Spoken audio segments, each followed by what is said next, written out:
Bakit kaya mong manawagan sa iyong kapwa senador pero hindi mo kayang manawagan sa presidente na mas sumailalim sa air follicle test? 'Di ba? Talagang kung ikaw matinukan tao, pinuno ka ng NBI, tapos sa iyo pa ikukulapol 'yan, aba iwanan ko kayo. Gusto ko ng matino pagkatapos isa na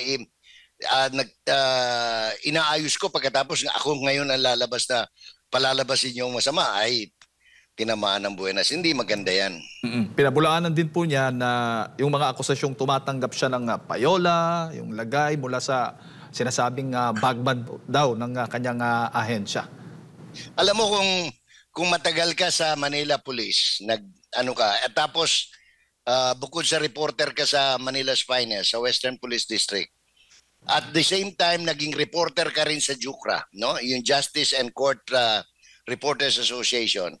Alam mong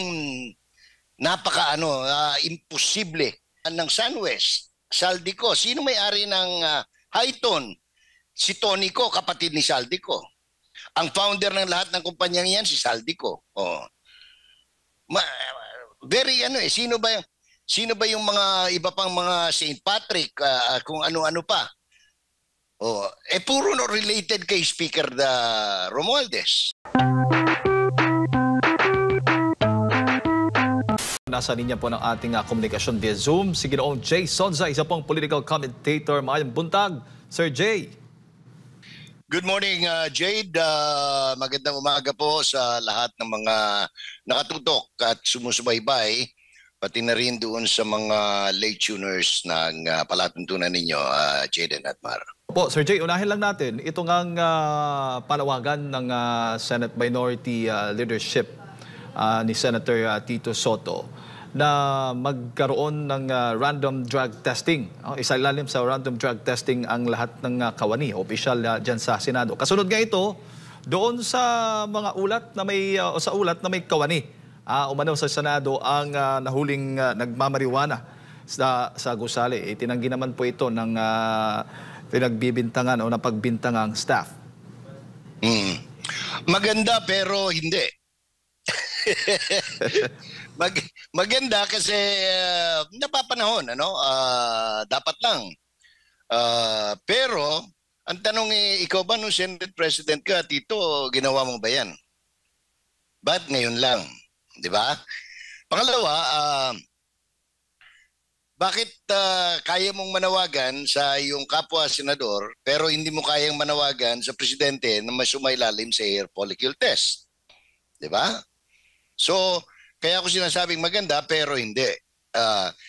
Hindi dahil sa ngayon lumalabas na mukhang merong ibang dahilan, no?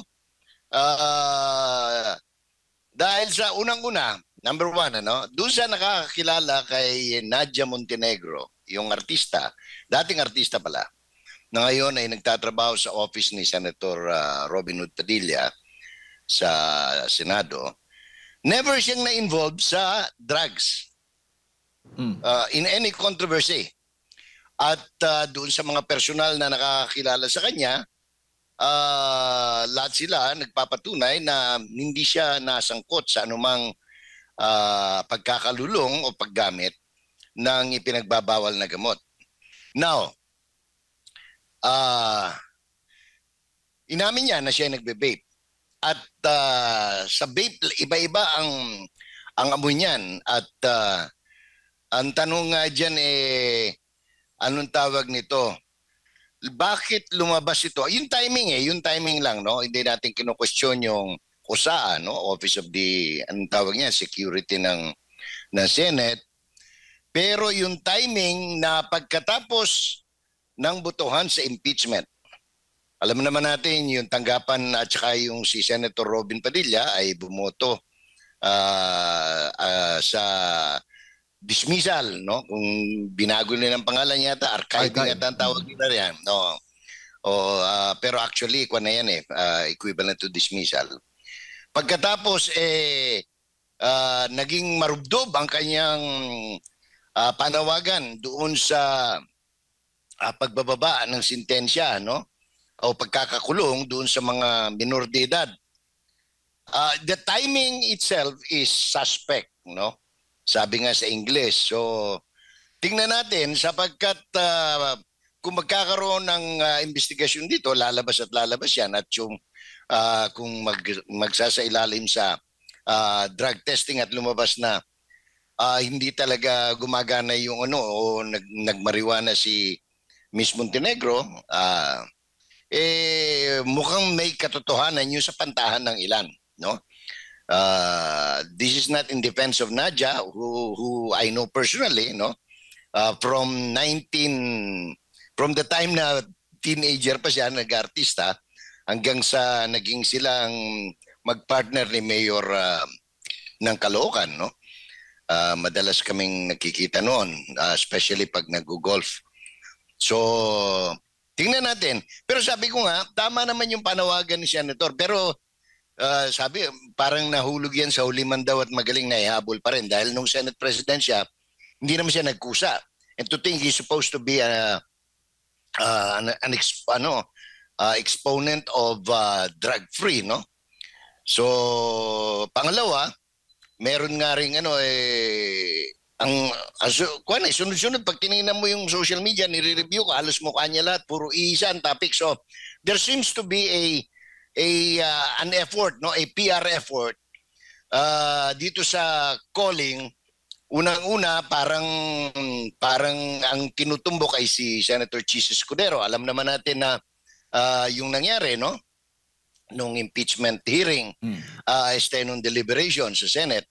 Pangalawa, may hambing, may dudugtong mo na rin ito doon sa signing ng sa Malacanang na nandoon Senate President at iba pang mga senador, yung very poor taste na pasaring ni President Marcos, no, ni Bonget, kay yung meron siyang very cheap joke na mga gustong mag-apply sa Supreme Court, yung ganon. Nagkaroon lang daw ng autonomy.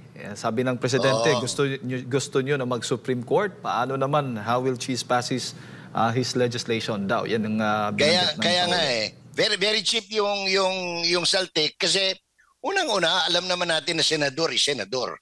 Yung pinaparinggan sapagkat sinunod ng Senado yung decision, yung unanimous decision ng Supreme Court. So, ang tanong dyan kung independent talaga ang presidente at wala siyang kinalaman sa impeachment, bakit siya nagre-react ng ganito?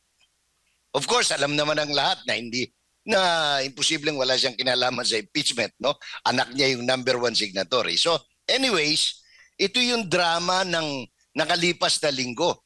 Pero ang pinakamabigat na drama, yung nangyari noong Biyernes ng gabi at saka yung mangyayari bukas ng umaga. Yung flood control investigation. Yung Biyernes ng gabi, yung biglang pagre-resign irrevocably ng direktor ng NBI at yung bukas yung pasimula ng independent investigation ng Senate Committee on Accountability of Public Officers and Investigation, otherwise known as Blue Ribbon Committee, no? Po. Nangyari, Sir Jay. As against an investigation ng mga congressman na iimbestigahan yung sarili nila dahil mga contractor sila. Oo. Speaking of flood control, kabilang din ito sa mga issue. Nung nakaraang linggo dyan sa Senado, nabanggit mo nga na yung iba, yung kay Senate President Chis Escudero na kinokonek doon sa isang kontraktor na tumanggap ng pondo para sa flood control project. So itong lahat nakikita... Lahat naman ng politiko hanggang mayor, hanggang governor tumatanggap sa kontraktor yan Huwag na tayong magbulahan, no? Pero pangalawa, yung sinasabing nag-donate, hindi naman itinanggi ng Senate President na talagang nag-donate. At yung connection, nung nag-donate kay Saldico, yung pinakamalaking kontraktor na naka-corner ng mga kontrata dyan sa DPWH at iba pang mga infrastructures na may say ang mga congressman, lalong-lalo na ang Speaker of the House. Po. At itong lahat ng issue na ito lumabas after the decision ng Senado, Sir Jay, Correct. na Correct. doon sa impeachment nga laban kay Vice President Sara. So parang nagiging sunod-sunod, tulad sabi mo nga, parang PR effort na sirain ba ang Senado? It is an effort, no, very cheap nga lang dahil masyadong obvious eh. Alam mo, kung hindi sana nagkaroon ng kung prior to the discussion, okay yan eh. Makikita mo na parang may parang totoo ang ang diyan eh. Pero ang pinaka-cheap diyan, kaya ako sinasabing cheap, presidente ka, sasabihin mo, eto yung mga ba't di mo pangalanan? Sino mga beneficiary owner niyan, no? Tapos sasabihin mo doon sa asa na ba yung investigative report? Kaya nga nagtatanong yung reporter sa iyo eh, bilang presidente. You're supposed to be all-knowing. Kasi nga meron kang 4.5 billion na intelligence fund. Otherwise, binulsa mo yung intelligence fund mo kung hindi mo alam. Ipapasa mo ngayon yung burden of proof o burden of anong tawag nito ng trabaho doon sa mga reporter na alam mo naman ikaw nga tinatanong, kaya nga sila naghahanap ka ng investigative reporter, sinisimulan na nga kang tanungin ng mga reporter, sasagot mo ng gano'n, anong tawag nito? Umiiwas ka. Kasi ilang araw na, simula nung pasiklab, siging pasiklab, punta rito sa Iloilo, punta sa kung saan-saan, sa Pangasinan, kung saan, sa Bataan, sa Cavite, no? Puro picture taking. Pero pagka tinatanong na siya ng malaliman, parang iwas pusoy ang presidente. So, kaya ko nasasabi, this is purely, anong tawag nito, napakahina na strategy ng pagpipintura ng magandang larawan ng presidente.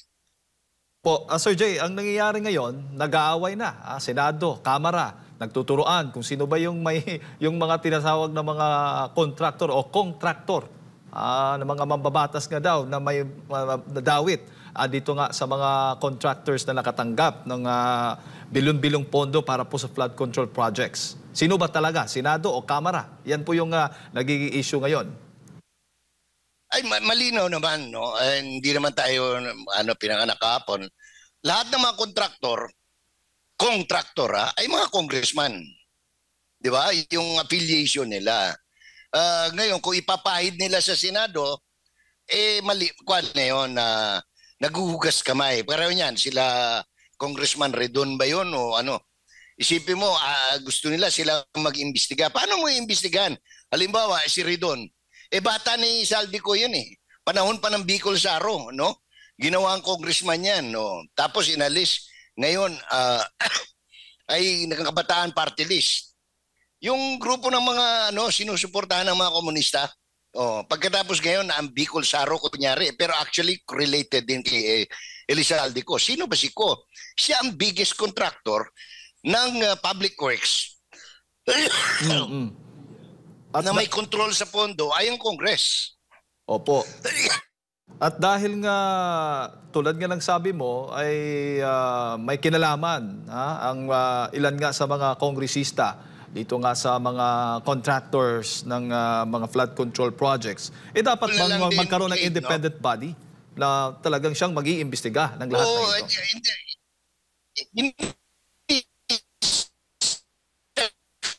Kanila.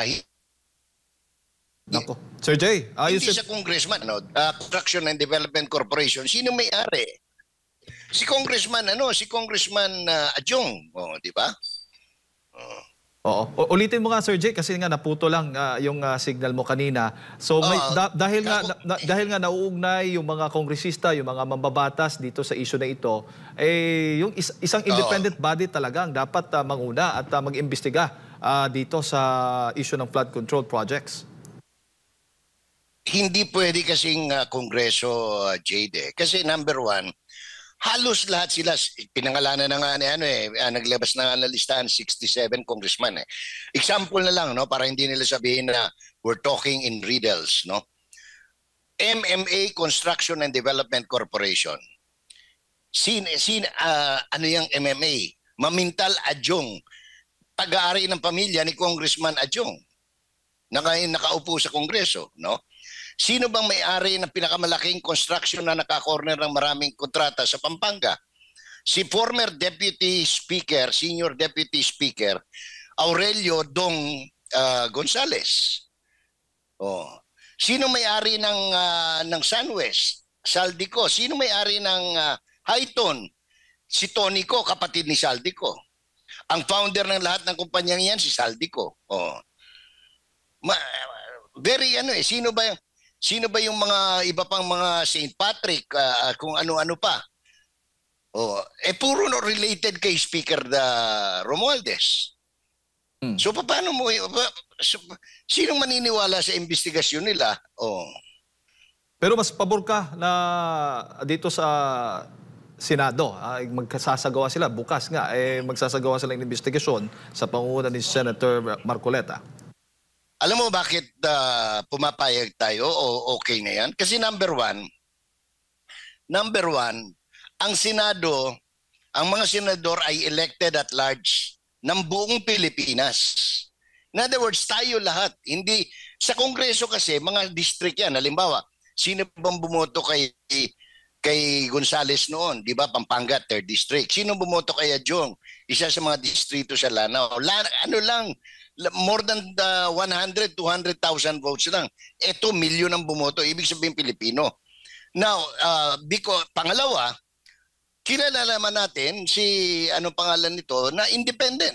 No, yung probity niya, hindi mo matatawaran si Marcoleta. At saka yung mga congressman, hindi lang. Pati sila Bam Aquino, kasama yan Sila Soto, so is an ex-officio member of the Blue Ribbon Committee. In other words, properly represented.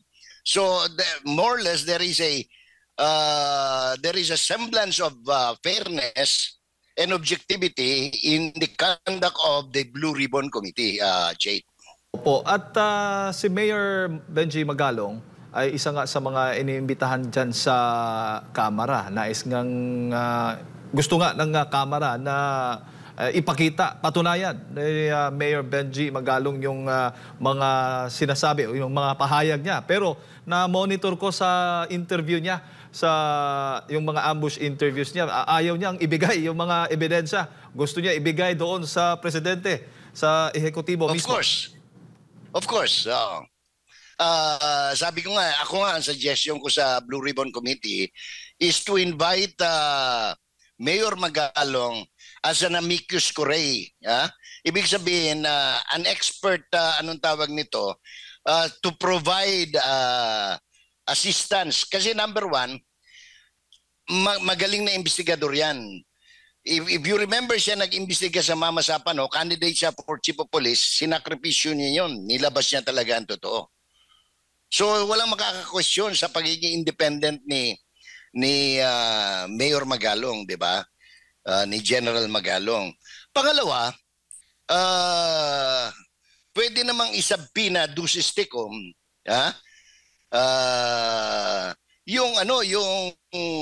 yung documents na kung anong meron siya ng Blue Ribbon Committee. Pangalawa, remember, sabi ni I expect today, Jade, baka anong tawag nito, I'm not without intention of outscooping the other media outlet, ng SMNI. I expect today na magkakaroon ng privileged speech si Senator Ping Lacson identifying the 67 congressman na sangkot dito sa multi-billion if not trillion peso infrastructure mess, at the DPWH. Opo. Pero yan pa lang isang na yan. Pero yung congressman talagang that's a no-no. Anong tawag nito? Very cheap, very foul. Yung sila mag-iimbestiga sa sarili nila. Po. Pero Sir Jay, masama ho ba if yung mga congressman naman, bago sila naging congressman, ay mga kontratista po sila? Dapat kung maging congressman na sila, itigil na nila? Alam mo, hindi matitigil yan kasi yan yung sinasabi ng magda-divest, Sa paper divestment lang yan, wala namang katotohanan yun. Because in reality, they still run the business. Kaya nga sila, because ang realidad dito, no? The Philippine practical politics, yung mga kontraktor na yan, kaya pumasok sa politiko to corner contracts and at the same time, para magkaroon ng, anong tawag nito, ng power, ng influence, para maproteksyonan yung kanilang negosyo. Opo. Bago ko lang ipasa wag na tayong magbula-bulahan kasi yan naman talaga ang totoo. Opo. Bago ko lang ipasa kay partner Admar, kung ganun po, Sir Jay, na ganyan po yung nagiging layunin nila para maprotektahan yung kanilang mga negosyo, hindi ho ba may conflict po yan sa interest? I mean, ikaw bilang isang public servant, may pananagutan ka, responsable ka, accountable ka sa ating mga kababayan. Yung pera ng mismo ng mamamayan gamitin sa tama. Pero ikaw bilang isang kongresista, meron pala isang kontraktor pala, may negosyo. So, dapat bang isang panukalang batas o dapat bang amyendahan o reviewin kung dapat lahat ng mga papasok na mga politiko itigil, wala na. Sarado na dapat kung sila itatakbo bilang isang public servant. Pwedeng mag-propose, no? Walang problema dun sa panukalang batas. Ang problema kung lulusot ba. Because remember, sabi ko nga, kung totoo, no, na karamihan ng mga mambabata sa mababang kapulungan ay kontraktor, magpo-propose ka na ngayon, hindi nila palulusutin yun dahil masisira yung negosyo nila, yung racket nila. Di ba? Walang pinagkalayo yan. Noon pa man, panahon pa nila Congressman Hoson, no? Sa mababang kapulungan, pinapasa na yung anong tawag nito? Yung magkakapatid, magpipinsan, anong pangalan nun? Dynasty law. Hindi lumulusot kasi nga, saan ka naman nakakita? Ang congressman, yung governor, kapatid, yung vice governor, asawa, yung ganito, congressman, tapos may party list pa. Example na lang, Quezon, si J.J. Suarez, regular congressman ng distrito, yung asawa niya, party list representative, sa Alona. Di ba? Oh. Yan ang mga example na, anong tawag nito, dumilat Opo. So from a political science standpoint, pero it is anong tawag ito? It is an imponderable in Philippine politics, Jay. Huli na lang, Sir Jay. Hindi ho ba sa COMELEC meron silang monitoring yan doon sa mga politiko na nakakatanggap ng campaign funds mula sa mga kontraktor? Hindi ba paglabag yun sa batas? I do not know exactly kung may paglabag sa batas because anong tawag nito? Lahat sila, sabi ko nga, huwag na tayong maglokohan. Halos lahat sila tumatanggap ng donation mula sa kontraktor. Kahit na tumatakbong konsyel lang, kapitan, merong ganun. Kaya nung lumabas nga si Chairman Garcia tungkol dyan, naiimbestigahan nila, kapag ka dinisqualify nilang isa, mauubos lahat ng 90% siguro ng mga elected officials matatanggal sa trabaho kung magtatanggal man sila. Because even the president, si Marcos, I'm sure, directly or indirectly, tumanggap yan ng anong pangalan nito, ng donation from a contractor or a friend who is into construction business. Manong Jay, mayong buntag, shift naman tayo sa ibang usapin. Naging mainit din po yung debate patungkol nga po dito sa panukala na ibaba sa 10 anyos ang edad ng may pananagutan na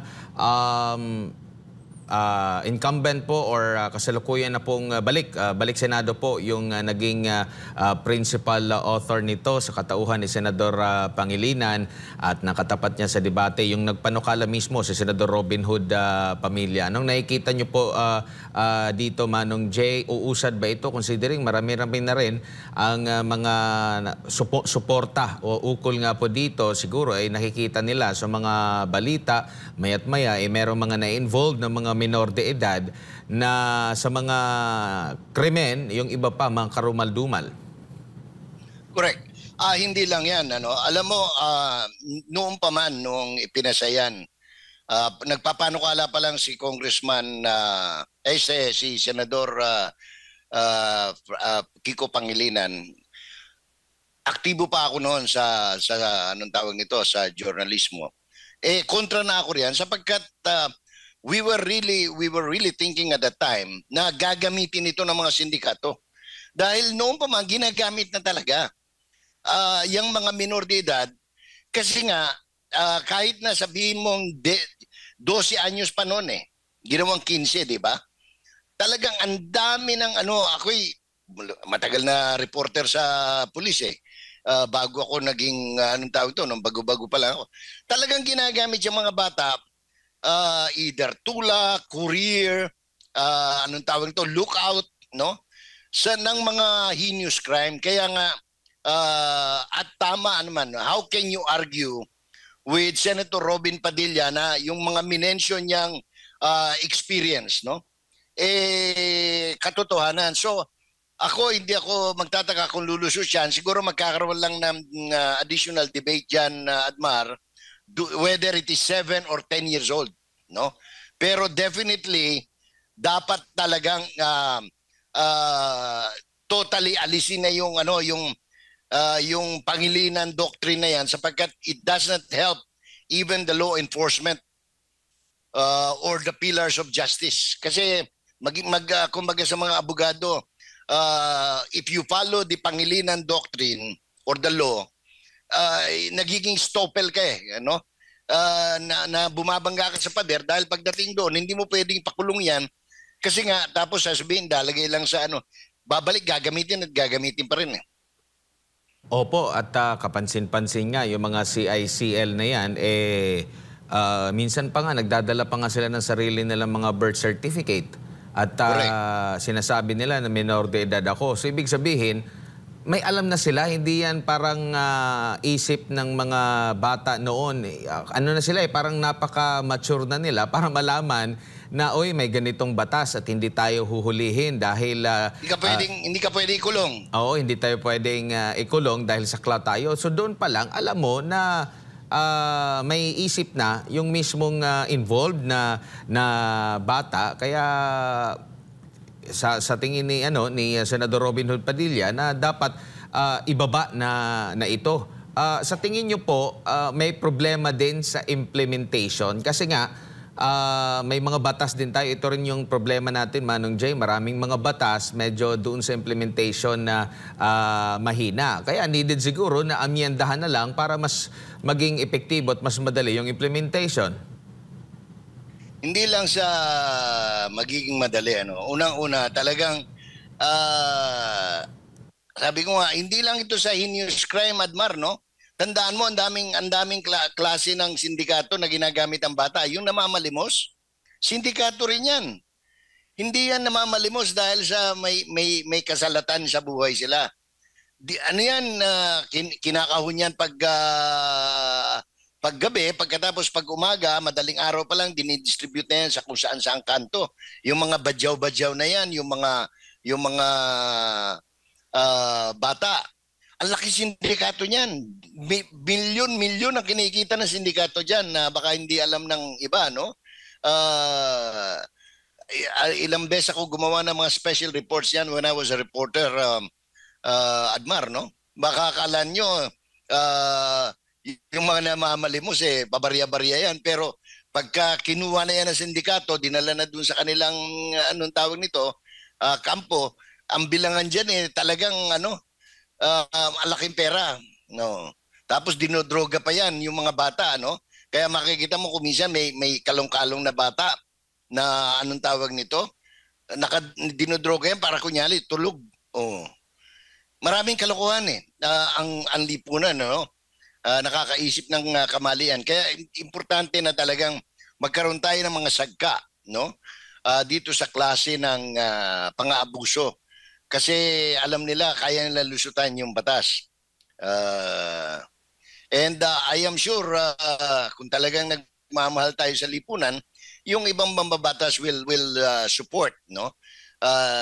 Itong panukala na kasi anong tawag nito? Hindi naman sila pinanganak kahapon na hindi nila naintindihan na ito nga ang nangyayari.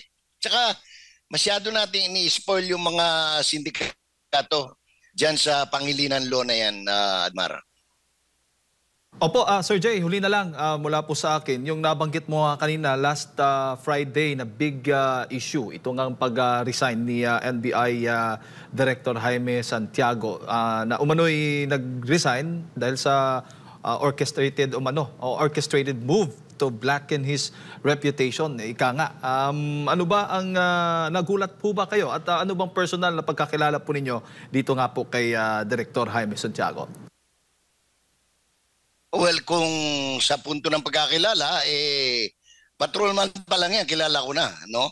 Talagang he rose from the ranks nung siya ay nag-member pa ng Manila's Finest at talagang walang pinapalusot na mga tabingi o likong gawa, no? Ngayon, noong matindi na ang pressure sa kanya na gumawa ng parang you toe the line, ano? Kasi totoo yun yung sinasabi niya, grabe ang sindikato riyan sa NBI, no? Hindi lang, medyo mataas-taas lang ng konti yung dignidad nila noon. Pero nitong huli na kasi, especially after 2022, anong tawag nito? Lahat ng klase ng sindikato, meron sila. Yung ulim, tatamnan ng ganito, ng droga, yung dayuhan, especially yung mga dayuhan. Naku, ang dami kong nakasalamuhan sa bilangguan, no? Nung ako ay pansamantalang nakulong dahil sa mga trump-up charges. Nakasama ko, nakulong ako sa NBI eh. Kaya alam ko yung racket dyan, pati pagbenta ng sigarilyo, tagli-500 ng isang stick. 200, pinakamura. Hindi siguro masikmura na ni Jimmy itong nangyayari. Tsaka tapos sa kanya pa kinukulapol na pinalalabas nitong alias Toto yata yon na tumatanggap. Kaya hamon niya pangalanan mo sino? Iharap mo. Ngayon natatakot ka, di mag-police line up tayo. Kaya it's about time. Noon pa man alam ko hindi siya magtatagal dyan, Jake. Sa klase ng itinatakbo ng kasalukuyang administrasyon na nagagamit. Nakita mo nga gagamitin yung NBI para padalang ka ng sabpina na for investigation lang sa violation of anong tawag nito, revised penal code. Wala kang kaso niyan gagawan ka ng kaso. Tingnan mo yung nangyari kay Almera Ugalbot, kay Ibi, no? Nung kinasuhan siya, pinapunta siya sa NBI tapos yun ang ginamit mismo na yung mga pagtatanong sa kanya, yun ang ginamit para makapagsampa ng kaso sa korte. So naging kasangkapan na ang NBI sa political persecution, which is not good. Nabanggit din kasi ni NBI Director Santiago, Sir Jay, na bahagi nga ng kanyang panunungkulan yung pagpapatanggal, yung pagpapaimbestiga sa mga tiwaling tauhan nga ng NBI na maaari umanong naging dahilan din ng mga paninira laban po sa kanya. Malaki yan sapagkat kung talagang yan ang yun ang isa sa mga nakikita natin na malaking dahilan dahil sa nagkukupo-kupo yan no? Kasi masisira yung racket nila. Ang problema, may tumatara pa yan sa taas. Parang customs ito Ang NBI, ang sama-sama nang nangyari nitong huli, sa customs parang gano'n, may tara para sa Malacanang, may tara para sa ganito. Ganyan na rin nangyayari sa NBI. Kaya talagang kung ikaw, matinukan tao, tinuno ka ng NBI, tapos sa iyo pa ikukulapol yan, iwanan ko kayo. Gusto ko ng matino pagkatapos inaayos ko pagkatapos ako ngayon ang palalabasin yung masama ay tinamaan ng buenas. Hindi maganda yan. Pinabulaanan din po niya na yung mga akusasyong tumatanggap siya ng payola, yung lagay mula sa sinasabing bagband daw ng kanyang ahensya. Alam mo kung matagal ka sa Manila Police, ano ka, at tapos bukod sa reporter ka sa Manila's Finest, sa Western Police District, at the same time, naging reporter ka rin sa JUCRA, no? Yung Justice and Court Reporters Association. Alam mong imposible na itong paninira kay Mr. Santiago, kay Judge Santiago. Malabo yan. Hindi, doon sa mga nakakakilala, ang mapapaniwala mo lang dyan, yung mga loyalistang bulag, no? Yung mga Ensimada vloggers, yung mga ganon. Kasi masyadong obvious yung kanilang yung kanilang tirada Yung ginagawa nila kay Chis Escudero, kay Jimmy Santiago, at sa iba pa, kay Inday Sara, at kung lahat ng hindi sumunod sa kanilang mga naisin, obviously, ito yung mga tawag nito, these are efforts to inflict damages para masira yung pangalan ng mga tao. Unfortunately, yung mga katulad ni Director Santiago, ni retired Judge Santiago, hindi obra. Hindi obra yung kanilang mga masamang balak. Anyways, hanggang sa kasalukuyan naman po, Sir Jay, wala pa tayong namomonitor na pahayag mula sa Pangulo hinggil nga po dito sa pagtanggap ng kanyang pagbibitiw. Yes, ang sinabi lang ni Yusek Claire na tinanggap nila yung resignation irrevocable, anong tawag nito? Nakita mo nga sino ba yung isang matinupang tao na nasa gobyerno na gumagawa ng maganda para sa bayan at sa mga kababayan natin? Yung dating OWA administrator, ginawan din nila ng issue. Yung pala meron lang hindi nagkapera doon sa transaction, nagalit. Dahil natapos yung transaction para magkaroon ng project sa mga OFW, sa mga miyembro ng OWA, pagkatapos inalis yung tao, yung mama, si anong pangalan nun? Arnel Ignacio. Okay. So, hindi na tayo naninibago dito sa mga ganitong pangyayari. And I think pag hindi tinamaan ng kidlat at kulog, malamang titiisin natin ito hanggang sa 2028, Admar. Alright, Sir Jay, daghan kaayong salamat sa inyo pong oras at sa pagbibigay po ninyo ng impormasyon ngayong umaga. Ingat po.